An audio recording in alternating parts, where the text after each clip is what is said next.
ஒரு சூப்பரான சன்னா கிரேவி பூரி தோசை எல்லாத்துக்குமே ரொம்ப நல்லாயிருக்கும். எப்படி செய்யுதுன்னு பார்க்கலாம். அதுக்கு 1 கப் அளவு வெள்ளை சுண்டல், 4-5 உருளைக்கிழங்கு கட் பண்ணி வேக வச்சுக்கலாம். ஒரு 5 விசில் விட்டு வேக வச்சுக்கோங்க. வேக வச்சதும் தோல் எடுத்து தனியாக எடுத்து வச்சுக்கலாம். எங்கள் வீட்டில் நாங்கள் எப்பயுமே பூரிக்கு இந்த மாதிரி தான் செய்வோம். ரொம்பவே நல்லாயிருக்கும். ட்ரை பண்ணி பாருங்கள். ஒரு பேனில் 2 ஸ்பூன் ஆயில் விட்டுட்டு பட்டை, கிராம்பு, ஏலக்காய், ஒரே ஒரு பிரிஞ்சி இலை போட்டுக்கோங்க. கூடவே நறுக்கின பெரிய வெங்காயம் 2 போட்டு வதக்கிக்கலாம். நல்லா வதக்கிட்டு ஒரு கொத்து கருவேப்பிலை போட்டுக்கலாம். கூடவே கட் பண்ண தக்காளி 2 ஆட் பண்ணிக்கோங்க. இது நல்லா வதங்கட்டும். இப்போ ஒரு மிக்ஸி ஜாரில் 1 தக்காளி 1 வெங்காயம் ரஃபாக கட் பண்ணி சேர்த்துக்கோங்க. கூடவே 4-5 பல் பூண்டு, 2 துண்டு இஞ்சி போட்டு அரைச்சி பேஸ்ட் பண்ணிக்கலாம்.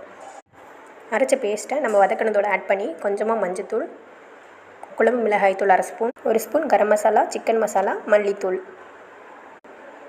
நல்லா இந்த மாதிரி வதக்கினதும் தேவையான அளவு தண்ணி ஆட் பண்ணிக்கோங்க. அளவு உப்பு போட்டுக்கோங்க. நல்லா இந்த மாதிரி ஒரு கொதி வர டைமில் வேக வச்ச உருளைக்கிழங்கையும் சுண்டலையும் இது கூட ஆட் பண்ணிக்கலாம்.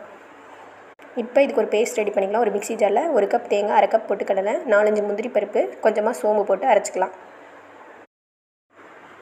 அரைச்சதை தண்ணி கலந்து இது கூட சேர்த்து ஒரு 5 மினிட்ஸ் கொதித்ததும் கொத்தமல்லி தழை தூவி இறக்குனா சூப்பரான சன்னா மசாலா ரெடி ஆகிடுச்சு. பிடிச்சிருந்தா சப்ஸ்கிரைப் பண்ணிக்கோங்க, லைக் பண்ணுங்கள்.